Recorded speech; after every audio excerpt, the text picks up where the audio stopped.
Hello and welcome to Computology Academy.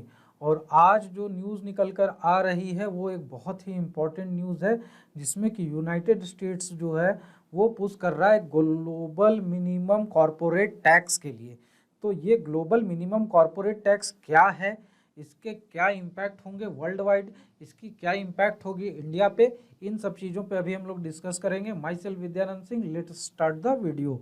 और उससे पहले मैं आपसे रिक्वेस्ट करना चाहूँगा कि हमारे चैनल को सब्सक्राइब कर लें और बेल आइकन को भी दबा दें, ताकि जब भी हम ऐसी नई वीडियोस डालें, इन्फॉर्मेटिव वीडियोस डालें, तो उसकी इन्फॉर्मेशन आप तक पहुँचती रहे। तो सबसे पहले देखिए, जो पिलर टू टैक्स जो प्रपोजल है, इस जो ग्लोबल मिनिमम टैक्स को कह रहे हैं, कॉर्पोरेट टैक्स को, इसका नाम दे रहे हैं डिस्कशन का पिलर टू। इसके पहले जो डिस्कशन चल रही थी उसका नाम था पिलर वन। और इस प्रपोजल को पुश कर रहा है यूनाइटेड स्टेट्स, लेकिन इसमें डिस्कशन ओईसीडी के साथ भी चल रही है, क्योंकि अगर ओईसीडी सपोर्ट नहीं करेगी, यूरोपियन यूनियन के बहुत सारे कंट्रीज ओईसीडी में, ओईसीडी का फुल फॉर्म है organisation for economic cooperation and development. इसमें बहुत सारे डेवलपिंग कंट्रीज हैं, डेवलप्ड कंट्रीज हैं, इसमें इंडिया भी मेंबर है। तो अगर ये लोग नहीं सपोर्ट करेंगे तो इसके कारण ये जो ग्लोबल मिनिमम कॉरपोरेट टैक्स है वो फ्रूटफुल नहीं हो पाएगा, उसके फायदे सबको नहीं मिल पाएंगे। तो इसका बेसिक जो पर्पस है ग्लोबल मिनिमम कॉरपोरेट टैक्स का, जो यूनाइटेड स्टेट्स पुश कर रहा है, तो पहले यूनाइटेड स्टेट्स ने कहा था कि हम 21% जो है ग्लोबल मिनिमम कॉरपोरेट टैक्स को अप्लाई करते हैं, जो कि सारे कंपनीज पे, सारे कंट्रीज पे लागू होगा। तो इसका जो बेसिक पर्पस था वो ये है कि base erosion and profit shifting एक बहुत बड़ा मुद्दा है बहुत सारे कंट्रीज के लिए। इसके कारण इंडिया को भी नुकसान होता है, यूनाइटेड स्टेट्स को भी नुकसान होता है, बहुत सारे कंट्रीज को नुकसान होता है। तो ये base erosion and profit shifting है क्या? Base erosion and profit shifting का मतलब ये है कि जैसे देखिए, दो कंट्रीज हैं, मान लीजिए एक इंडिया हो गया और एक कंट्री हो गया मॉरिशस। ठीक है, अब यहाँ पे मॉरिशस में जो है टैक्स रेट बहुत कम है, और इंडिया में जो टैक्स रेट है वो on an average corporate tax लगभग 27.5% है, और मॉरिशस में ये टैक्स रेट बहुत ही कम है, मिनिमल है, लगभग 4-5% के आसपास है। तो इसके कारण बहुत सारे जो कंपनीज हैं, जो कि इंडियन कंपनीज हैं, लेकिन वो अपने आप को रजिस्टर कर लेंगे मॉरिशस में, और वहाँ के टैक्स लॉज उन पे अप्लाई होंगे। अब इसके कारण क्या होगा कि इंडिया को टैक्स का नुकसान होगा, लेकिन यहाँ पे मॉरिशस में ये लोग क्यों रजिस्टर करना चाहते हैं? ताकि वहाँ की जो टैक्स लॉज हैं उन पे अप्लाई हो, जिसके कारण उन्हें टैक्स कम करना देना पड़ेगा, और इंडिया के जो हाई टैक्सेस रेट्स हैं उससे वो बच जाएंगे और उनकी प्रॉफिट इंक्रीज होगी। तो इसके कारण ये हो गया base erosion and profit shifting. Base erosion and profit shifting में और भी बहुत सारे मुद्दे आते हैं, जिसके पे ऊपर हम लोग बाद में फिर एक नई वीडियो में डिस्कस कर लेंगे कि base erosion and profit shifting actually पूरे डिटेल में होता क्या है। यहाँ पे इस चीज से बचने के लिए जो एक ग्लोबल मिनिमम टैक्स रेट की बात कर रहा था यूनाइटेड स्टेट्स, वो 21% कर रहा था। तो इसमें देखिए कि 21% भी अगर होता है, इवन देखिए इंडिया को फायदा, अभी जो ओईसीडी कंट्रीज कह रहे हैं कि ये 21% बहुत ज़्यादा है, हम लोग इसमें 15% के आसपास निगोशिएट करेंगे।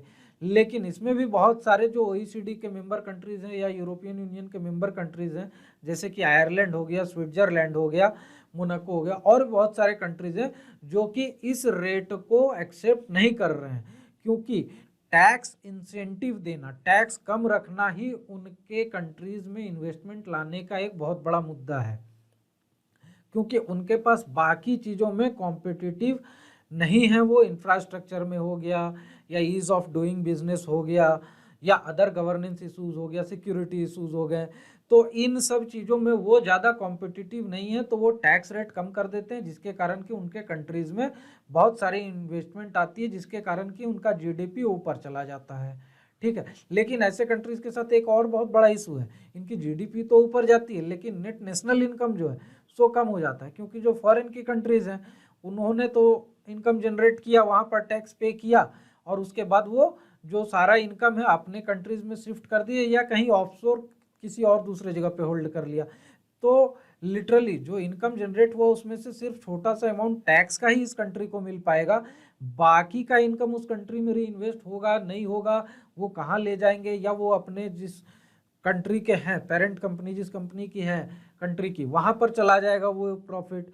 और यहाँ पर वो प्रॉफिट फिर जब वो शिफ्ट करते हैं तो उसमें भी वो टैक्स नहीं देना पड़ता है, क्योंकि यहाँ पर बहुत सारे कंट्रीज के बीच में डबल टैक्सेशन अवॉइडेंस का एक अग्रीमेंट है, जिसके कारण कि एक ही कंपनी दो जगह पे टैक्स नहीं भरेगी।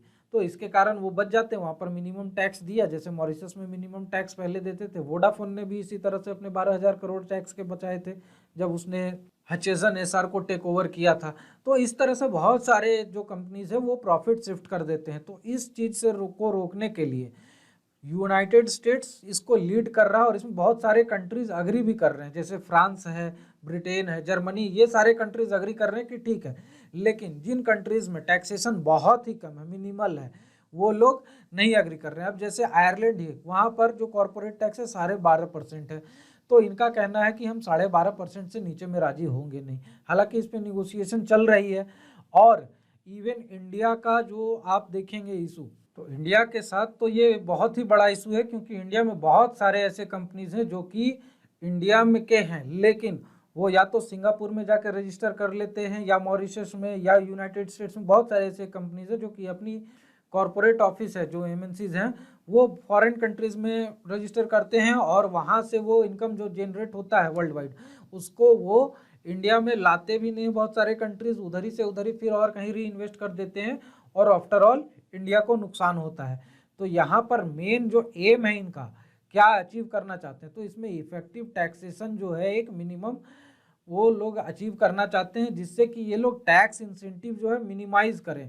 और टैक्स इंसेंटिव मिनिमाइज होगा तो फिर बाकी के जो रिक्वायरमेंट्स हैं किसी भी कॉरपोरेट ऑफिस के लिए, किसी भी कंपनी के लिए वर्क करने का, चाहे वो बेटर ह्यूमन रिसोर्स हो, चाहे वो better ease of doing business हो, चाहे इंफ्रास्ट्रक्चर हो, और भी सारी बहुत सारी चीज़ें हैं। तो इन सब चीज़ों को लेकर फिर एक कॉम्पिटिटिवनेस बढ़ेगी, और उसके कारण जो कंट्री बेटर कॉम्पिटिटिव होगी इन सब मुद्दों में, तो वो वहाँ पर ज़्यादा इन्वेस्टमेंट ला पाएगी। लेकिन इसमें फिर वही इशू आ रहा है कि जैसे मॉरिशस है, पनामा है, मोनाको है, आयरलैंड है, ये लोग कह रहे हैं कि हमारा जो एक सोवरिन राइट है टैक्सेशन का, वो आप इन्फ्रिंज कर रहे हैं। आप अपने रूल्स हम पे थोप नहीं सकते हैं, क्योंकि हमारे पास जो टैक्स इंसेंटिव है ये कॉम्पिटिटिव टैक्सेशन है। टैक्स इंसेंटिव हम नहीं दे रहे हैं, हमें टैक्स इतना ही रखना है, ये हमारा सोवरिन राइट है, और हम कॉम्पिटिटिव टैक्सेशन कर रहे हैं, और इसमें आप इन्फ्रिंज कर रहे हैं, तो इसे हम मानने वाले नहीं है अनटिल एंड अनलेस जो टैक्सेशन है, मिनिमम टैक्स जो आप कह रहे हैं, वो हमारे मुताबिक ना हो, हमारे लिए फेवरेबल ना हो। तो इस पर भी डिस्कशन चल रही है। और देखिए, अगर ये पास हो जाता है तो इससे इंडिया को बहुत ज़्यादा बेनिफिट मिलेगी, क्योंकि अगर वो जो मिनिमम टैक्स ये लोग कह रहे हैं वो 10% भी अगर रहता है तो भी इंडिया को फ़ायदा मिलेगा, क्योंकि मॉरिशस हो गया, सिंगापुर हो गया, और भी बहुत सारे ऐसे कंट्रीज हैं जहाँ से इंडिया में टैक्स इन्वेस्टमेंट आता है और इंडिया टैक्स नहीं कर पाती है। ऐसी जगहों पे 10% से भी कम का जो टैक्स लागू होता है वो है। और इसके कारण अभी तक जो पर ईयर है, आरबीआई के अपने रिसर्च और पब्लिकेशन के हिसाब से इंडिया को अभी तक हर साल $10 बिलियन का टैक्स का नुकसान होता है, सिर्फ base erosion and profit shifting के कारण। क्योंकि अदर कंट्रीज में जहां से इन्वेस्टमेंट आती है रिरूट होके इंडिया में, वो टैक्स नहीं हो पाती इंडिया में, इसके कारण टैक्स डिपार्टमेंट को $10 बिलियन का ईयरली का नुकसान है। तो ये चीज़ें रुक जाएंगी। प्लस क्या है कि इंडिया में बहुत सारे इंफ्रास्ट्रक्चर इंप्रूवमेंट हो रहे हैं। इंडिया हर साल जो है सो ईज ऑफ डूइंग बिजनेस में इंप्रूव कर रहा है। तो इन सब चीज़ों के कारण इंडिया में बेटर इन्वेस्टमेंट आने का चांसेस बढ़ेगा। और जो एफडीआई इंडिया में आती है रिरूट होके मॉरिशस के थ्रू या यूनाइटेड स्टेट्स के थ्रू, तो ये जो ऑफिशियल रिपोर्ट के हिसाब से देखा जा रहा है कि ये जो एफडीआई है इसके थ्रू भी जो टैक्सेशन आएगा उससे और इंडिया को बेनिफिट होगी। तो इन सब चीज़ों में इंडिया भी डिस्कशन में है, पिलर 2 डिस्कशन में, और इंडिया भी पुश कर रहा है कि 10% तो 10% ही सही, क्योंकि इंडिया के लिए हर हालत में विन विन सिचुएशन है।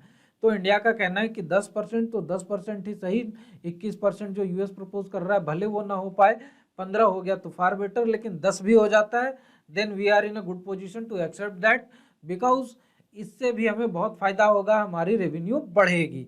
तो इंडिया को इससे बहुत बेनिफिट है। बाकी इसमें अब ये टैक्स लॉ कब पास होता है और इसमें क्या अपडेट आती है, इन सब चीज़ों पे आगे हम देखते रहेंगे। हमारे सोशल मीडिया हैंडल्स पर हमें फॉलो करें, हमारे वेबसाइट पे वेरियस कोर्सेज चल रहे हैं, इसे आप ज्वाइन करें और हमारे चैनल को सब्सक्राइब कर लें और बेल आइकन को भी दबा दें, ताकि जब भी हम नई इन्फॉर्मेटिव वीडियोस डालें तो उसकी नोटिफिकेशन आप तक पहुंचती रहे। Thank you very much and have a nice day.